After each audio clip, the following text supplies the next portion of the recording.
नमस्कार. सध्या आम्ही समुद्र किनारी या किनारी भागात आपला पर्यटन हंगाम मोठ्या प्रमाणात सुरू झालेला आहे. काही स्थानिक आणि बिगर गोमंतकीय आणि व्यवसाय या ठिकाणी पर्यटन हंगामातून सुरू केलेले आहेत. परंतु बिगर गोमंतकीयांनी ज्या पद्धतीने या ठिकाणी सॅग व्यवसाय म्हणजे जे सॅग आहेत ते खाजगी जमिनीत घातलेले आहेत आणि त्यांच्या लाकडी पलंग या ठिकाणी आपल्याला मोठ्या प्रमाणात दिसून येतात. आता पर्यटन खात्याने या सॅग व्यावसायिकांना जे बिगर गोमंतकीय आहेत त्यांना सॅग आपले लाकडी पलंग घालण्यास परवाने दिले. असा एक संशोधनाचा विषय होत बसलेला आहे.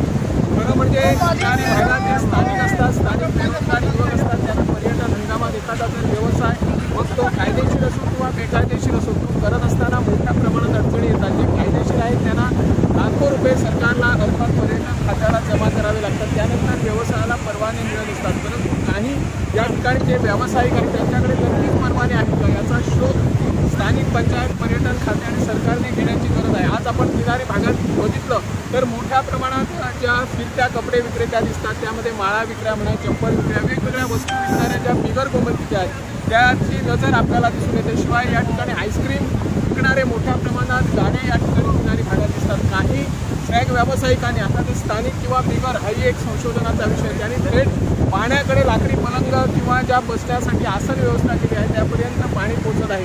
सरकारने पर्यटन हंगामाला व्यवस्थित सोयी सुविधा पुरवण्या अगोदर जे कोण लाकडी पलंग अतिक्रमण करून टॅक्स पर्यटकांना चालण्यासाठी देत नाही त्यांची अडथळे आणतात त्यांच्यावर कारवाई करणं काम होत आहे. सरकारला घरकाम आपल्याकडे व्यवसाय करोडो रुपये मिळत असतो.